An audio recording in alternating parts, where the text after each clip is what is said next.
नमस्कार, सत श्री अकाल, अस्सलाम वालेकुम। मैं हूँ रविंदर सिंह और आप देख रहे हैं हमारा channel property updates property mall. Kharar की जो म्यूनसिपल काउंसिल है वहाँ हम खड़े हैं और अभी हमने ईओ साहब से मिलने की कोशिश की, वो भी बाहर हैं। एमई साहब कह रहे हैं जी मैं तो बिल्कुल नया हूँ, मेरे को तो कुछ पता ही नहीं है। और हमने पूछा कितनी फाइलें पेंडिंग हैं, तो कहते हैं जी मेरे को तो पता नहीं, बिल्डिंग इंस्पेक्टर को पता होगा।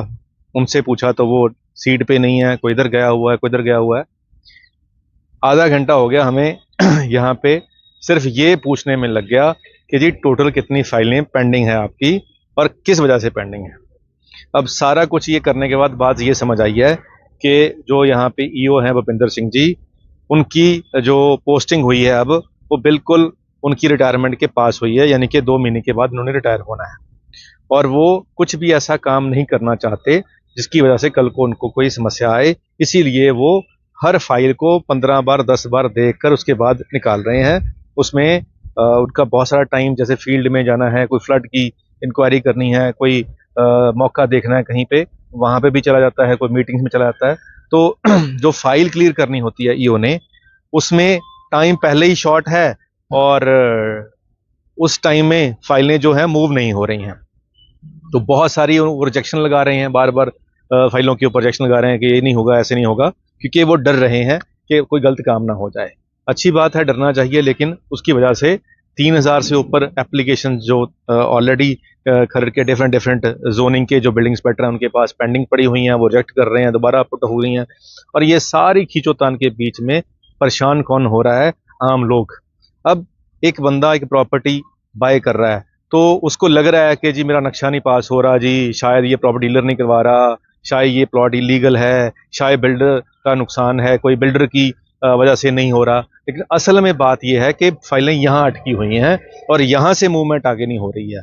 जो लीगल नक्शे हैं जो पास होने वाले हैं वो भी नहीं हो रहे हैं, जो नहीं होने वाले हैं वो तो आप छोड़ ही दो।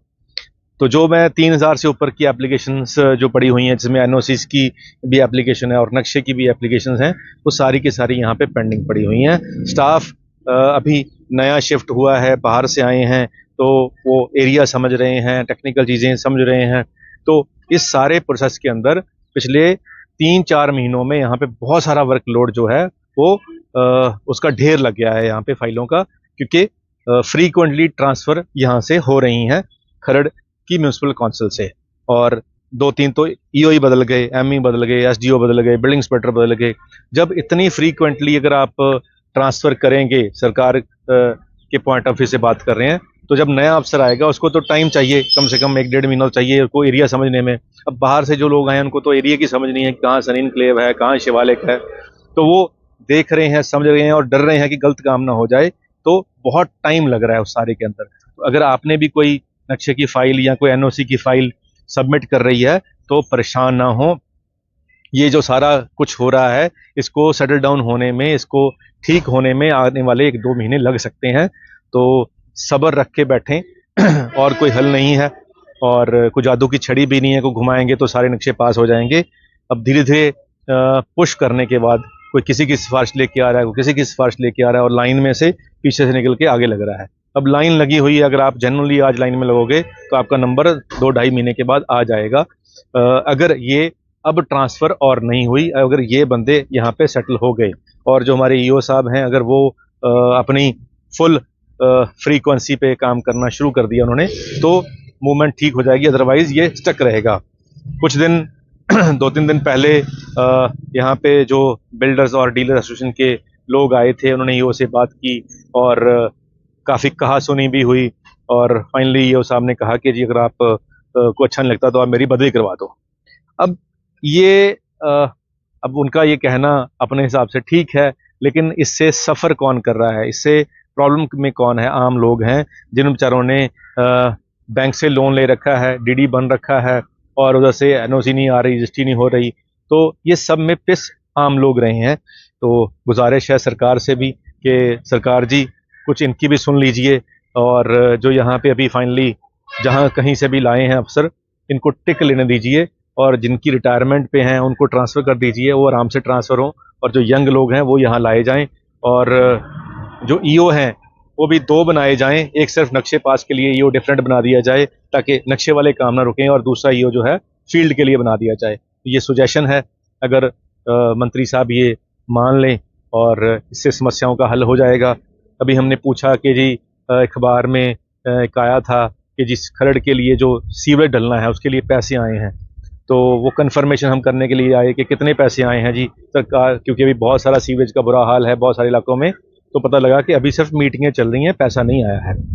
तो उम्मीद करते हैं कि जल्दी पैसे भी आएँ और वो पैसे लगें भी और सही तरीके से लगें, ताकि मोहाली के जो शहर हैं, खरड़ है, डेरा बस्सी है, ज़ीरकपुर है, इसके अंदर जो लोगों ने बाहर से घर बनाए हुए हैं उनको जो बेसिक सहूलतें होती हैं पानी की, सीवरेज की, ये तो कम से कम ठीक ठाक मिलें। और बारिश के मौसम चल रहे हैं, नाले हमारे भरे हुए हैं और लोगों का भी इसमें बहुत सारा योगदान है, क्योंकि हमने देखा है कि नालों के अंदर बहुत सारा प्लास्टिक के बैग रखे हुए हैं और उन्होंने जाम कर दिया है सारा कुछ। अब वो लोगों की भी थोड़ी बहुत यहाँ पे रिस्पॉन्सिबिलिटी बनती है कि हम जहाँ से पानी का पास आउट होना है वहाँ पे लिफाफे, पॉलीथीन ना फेंकें, ताकि पानी को आगे जाने का रास्ता मिले। और जहाँ पे प्लास्टिक बैग लग जाते हैं वहाँ आगे पानी जा नहीं पाता, तो ये भी बड़ी समस्या है। तो सब के सहयोग से ही ये सारा कुछ हल होगा और उम्मीद करते हैं कि ये वीडियो काम की होगी। और हम कोशिश कर रहे हैं कि हम एक हेल्पलाइन शुरू करें उन लोगों के लिए जिनके नक्शे फंसे हुए हैं, जिनकी एनओसी नहीं आ रही है, ताकि उनको हम अपडेट देते रहें। फाइल तो जहाँ से उन्होंने लगाई है, जिस आर्किटेक्ट से लगाई है वहाँ से लगा ही ली है।